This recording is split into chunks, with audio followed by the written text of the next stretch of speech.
السلام علیکم دوستو، آئیے کہانی سناؤں۔ مجھے دھندلا دھندلا یاد ہے کیونکہ میری عمر اس وقت بہت چھوٹی تھی کہ ہم سب خاندان والے پکنک پر گئے تھے کرلی جھیل، اور وہاں سے واپسی پر مکلی کے قبرستان پہنچے۔ ہمارے بڑے بزرگ سناتے ہیں کہ اصل میں وہاں کیا ہوا تھا، انہی سے سنتے ہیں۔ مکلی کا قبرستان کوئی 100 سال پرانا ہے، پر شام مغرب کے بعد وہاں کوئی نہیں جاتا۔ وہاں کے لوگوں سے سنا ہے کہ مغرب کے بعد وہاں سے بہت چیخوں کی آوازیں آتی ہیں اور قبریں لال ہو جاتی ہیں جیسے آگ کے شعلے ہوتے ہیں۔ قبرستان میں کافی تیز ہوائیں چلتی ہیں اور ہر طرف مٹی ہی مٹی اڑ رہی ہوتی ہے، اور اگر کوئی بھی وہاں اس وقت چلا جاتا ہے تو وہ یا تو پاگل ہو جاتا ہے یا پھر گونگا بہرا، اور اسے کچھ یاد نہیں رہتا کہ اس کے ساتھ اندر ہوا کیا تھا۔ خیر، یہ باتیں تو وہاں کے آس پاس کے رہائشی مانتے ہیں، ان میں کتنی سچائی ہے یہ کوئی نہیں جانتا، لیکن ہمارے ساتھ جو واقعہ پیش آیا وہ اس سے بالکل برعکس تھا، یا یہ کہیں کہ وہ بہت خوفناک تھا۔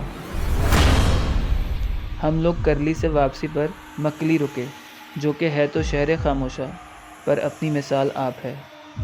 دیکھنے میں بے حد خوبصورت، کئی 100 برس پرانی قبریں جو کہ بہت ہی خوبصورت طرز سے تعمیر کری گئی، بڑے بڑے گنبد جہاں شاید اس وقت کے بادشاہوں کی قبریں موجود ہیں۔ ہم سب لوگ بس سے اترے اور گھومنے کے غرض سے اندر چلے گئے۔ ظہر کی اذان کا ٹائم گزر چکا تھا، مطلب مغرب ہونے والی تھی، کچھ ہی دیر رہ گئی ہوگی۔ مکلی دیکھنے کے بعد ہم سب بس میں واپس پہنچے تو تقریباً خاندان کے سبھی لوگ بس میں موجود تھے، بس ہمارے پھپھا کو چھوڑ کر۔ ان کو تلاش کیا گیا پر وہ کہیں نہیں مل رہے تھے۔ قبرستان کے اندر جا کر دیکھا اور لوگوں سے معلوم کیا تو ایک شخص نے آ کر بتایا کہ وہاں گنبد کے نیچے ایک شخص بے ہوش پڑا ہوا ہے۔ ہم سب اس جانب پہنچے تو پھپھا وہاں ایک ٹوٹی ہوئی قبر کے پاس بے ہوش پڑے ہوئے تھے۔ ان کو اٹھا کر بس کے پاس لایا گیا، ہر ممکن کوشش کر لی پر وہ ہوش میں نہیں آئے۔ سب نے فیصلہ کیا کہ بس کو ہاسپٹل کی طرف موڑ لیا جائے۔ قریب ہی ایک ہاسپٹل تھا، وہاں ان کا کچھ دیر علاج ہوا اور وہ ہوش میں آ گئے، لیکن وہ بالکل خاموش تھے۔ ڈاکٹرز نے بتایا کہ ان کو شاید کوئی صدمہ لگا ہے یا پھر بہت ڈر گئے ہیں۔ کچھ ہی دیر میں ہم وہاں سے روانہ ہو گئے اور بس سب کو اپنی منزل پر اتارتی گئی۔ رات کے کوئی 1 بجے کا وقت ہوگا کہ فون کی گھنٹی بجی۔ فون پر پھپھو تھی اور زاروں قطار رو رہی تھی اور کافی ڈری ہوئی بھی تھی۔ انہوں نے کہا آپ سب فوراً میرے گھر پہنچیں، شاہین وہ بہت عجیب حرکتیں کر رہے ہیں۔ شاہین جو کہ ہمارے پھپھا ہیں، وہ بہت عجیب حرکتیں کر رہے ہیں۔ ان سے ہمارے خوف کے زیادہ بات بھی نہ ہوئی۔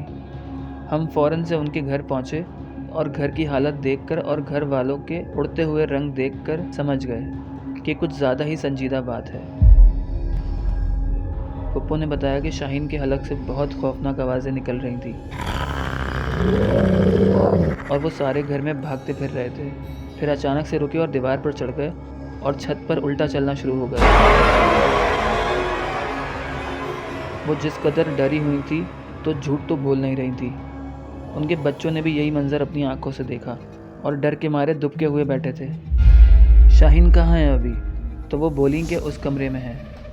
اندر گئے تو پھپھا اپنے بستر پر بیٹھے ہوئے تھے اور اپنے ناخن چبا رہے تھے، تو میرے چچا ان کے پاس گئے اور پوچھا کہ بھائی کیا ہوا ہے آپ کو؟ ان کا یہ پوچھنا تھا کہ بس پھپھا نے ان کو ایسا دھکا دیا کہ وہ تقریباً اڑتے ہوئے دور جا کر گرے۔ پھپھا کے منہ سے خوفناک آوازیں نکل رہی تھیں۔ سب لوگ بہت پریشان اور ڈرے ہوئے تھے کہ آگے کیا کیا جائے۔ پھر ہمارے ایک مولوی صاحب ہیں، ان کو بلایا گیا۔ انہوں نے آ کر دم کیا پھپھا پر اور کہا کہ ان کو واپس مکلی لے کر جانا پڑے گا کل ہی۔ پھپھا کو دم کیا تو وہ بے ہوش ہو گئے۔ پھر ان کو گاڑی میں بٹھا دیا گیا اور گاڑی مکلی کی جانب رواں دواں تھی۔ مولوی صاحب مسلسل کچھ پڑھ رہے تھے، ہم بھی ساتھ تھے۔ پھپھا نیم بے ہوشی کی حالت میں تھے۔ گاڑی مکلی کے گیٹ پر پہنچی تو پھپھا نے فوراً آنکھیں کھول دیں۔ لال انگارہ آنکھیں جن کی جانب دیکھنا بھی مشکل تھا۔ مولوی صاحب نے ایک ڈوری پھپھا کے ہاتھ پر باندھی ہوئی تھی اور اس کا دوسرا سرا خود مضبوطی سے تھاما ہوا تھا۔ مولوی صاحب ان کو اسی جگہ لے گئے جہاں وہ بے ہوش ہوئے تھے۔ مولوی صاحب پڑھتے جا رہے تھے اور اسی جگہ پہنچ گئے جہاں پھپھا بے ہوش ہوئے تھے۔ وہاں پہنچ کر مولوی صاحب نے پڑھائی شروع کر دی۔ ہم لوگ کافی صبح مکلی پہنچے تھے تو لوگوں کا رش نہیں تھا، بس دور دور کچھ لوگ نظر آ رہے تھے جو شاید وہاں کے کام کرنے والے تھے۔ مولوی صاحب جیسے جیسے پڑھائی کرتے جا رہے تھے ویسے ویسے پھپھا کی آنکھیں بند ہوتی جا رہی تھیں۔ تھوڑی دیر بعد مولوی صاحب نے پڑھائی بند کری تو پھپھا بے ہوش ہو گئے۔ ہم ان کو اٹھا کر گاڑی میں لے آئے۔ تھوڑی دیر میں ان کو ہوش آ گیا تو وہ گھبرا گئے اور کہنے لگے میں تو گھر پہ تھا، ہم یہاں واپس کیسے آ گئے؟ تو مولوی صاحب نے ان کو بتایا کہ آپ نے ایک پاک قبر کے پاس بچے کے نجس کپڑے پھینکے تھے، تو وہیں ایک جن کا بسیرا ہے، اس نے آپ سے بدلہ لیا اور وہ آپ پہ سوار ہو گیا، وہ اب نہیں آئے گا۔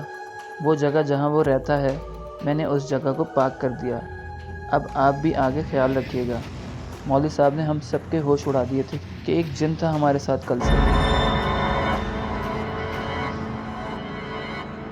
پھر ہم گھر واپس آ گئے اور شکر ادا کیا کہ ہمیں اللہ نے ایک بہت بڑی مصیبت سے بچا لیا۔